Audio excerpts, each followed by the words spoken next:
Israël, la vraie et la fausse. Il est clair dans les Écritures que l'Éternel s'est réservé le droit de faire grâce à qui il veut.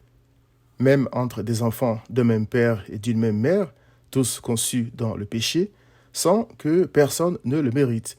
Pourquoi? Parce que tous, c'est-à-dire tous les hommes, sans exception, sont égarés, tous sont pervertis, il n'en est aucun qui fasse le bien, pas même un seul, dit le psaume 14, verset 3. Ismaël et Isaac, Genèse 21, verset 12, les jumeaux Jacob et Ésaü, Romains 9, verset 13, sont des exemples. La Bible distingue ainsi les vrais enfants d'Abraham des faux et la vraie Israël de la fausse. Aux Juifs qui se disaient fils d'Abraham alors qu'ils cherchaient à le tuer, Christ a dit « Si vous étiez enfants d'Abraham, vous feriez les œuvres, c'est-à-dire les œuvres de foi d'Abraham. » Jean 8, 39. Car la foi et l'espoir d'Abraham d'être délivré de ses péchés et des griffes du diable étaient en Christ. Christ a dit « Abraham, votre père, a tressailli de joie de ce qu'il verrait mon jour. Il l'a vu et il s'est réjoui. » Jean 8, 56.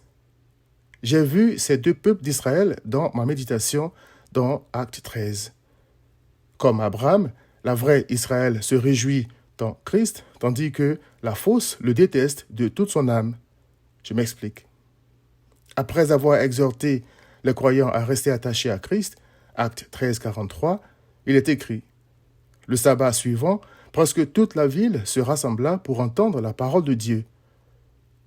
Les Juifs, voyant la foule, furent remplis de jalousie et ils s'opposaient à ce que disait Paul en le contredisant et en l'injuriant. » Acte 13, 44 à 46.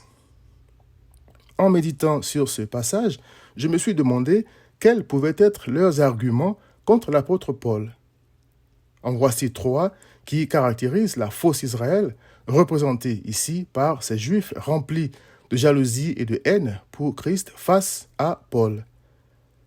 Premièrement, tandis que la foule se réjouissait de la bonne nouvelle, c'est-à-dire du fait que Dieu avait réalisé en Christ la promesse d'un sauveur, Acte 13, 32 à 33, la fausse Israël disait le contraire.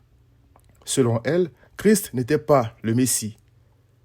Ce n'est point pour une bonne œuvre que nous te lapidons, avaient dit les Juifs à Christ, mais pour un blasphème, et parce que toi qui es un homme, tu te fais Dieu. Jean 10, 33. Deuxièmement, tandis que Paul disait à la foule que le pardon des péchés était annoncé par Christ, Acte 13, 38, la fausse Israël disait que la foi en Christ était vaine et que Christ n'avait pas le pouvoir de pardonner les péchés, voir le cas du paralytique en Matthieu 9, versets 3 à 7. Troisièmement, tandis que Paul annonçait à la foule que quiconque croyait en Christ était justifié par lui sans la loi, voir Romains 3, 21, les faux descendants d'Abraham, remplis de jalousie et de haine pour Christ, disaient à la foule que la loi de Moïse était son seul espoir. Alors que la foule avait échoué dans ses efforts pour obéir parfaitement à la loi de Moïse. Il est écrit « Quiconque observe toute la loi mais pêche contre un seul commandement devient coupable de tous. » Jacques 2, verset 10. Fatigué donc et chargé de la conséquence de ses péchés, cette foule avait entendu l'appel de Christ. « Venez à moi, vous tous qui êtes fatigués et chargés, et je vous donnerai du repos. » Matthieu 11, 28. Mais le diable cherchait à la détourner du Sauveur. « Vous avez pour père le diable, et vous voulez accomplir les désirs de votre père. » Jean 8, 44, avait dit Christ aux Juifs qui cherchaient à le tuer. La vraie Israël, dans ce texte, cher ami, c'est donc cette foule qui se réjouissait dans Christ, le Fils de Dieu, voir Acte 13, 48. Et la fausse Israël, c'est ceux qui, remplis de jalousie et de haine envers Christ, le rejettent, lui et sa parole, comme les Juifs qui attendent encore aujourd'hui un Messie autre que Christ. Cher ami, entre dans la vraie Israël de la foi d'Abraham en Christ.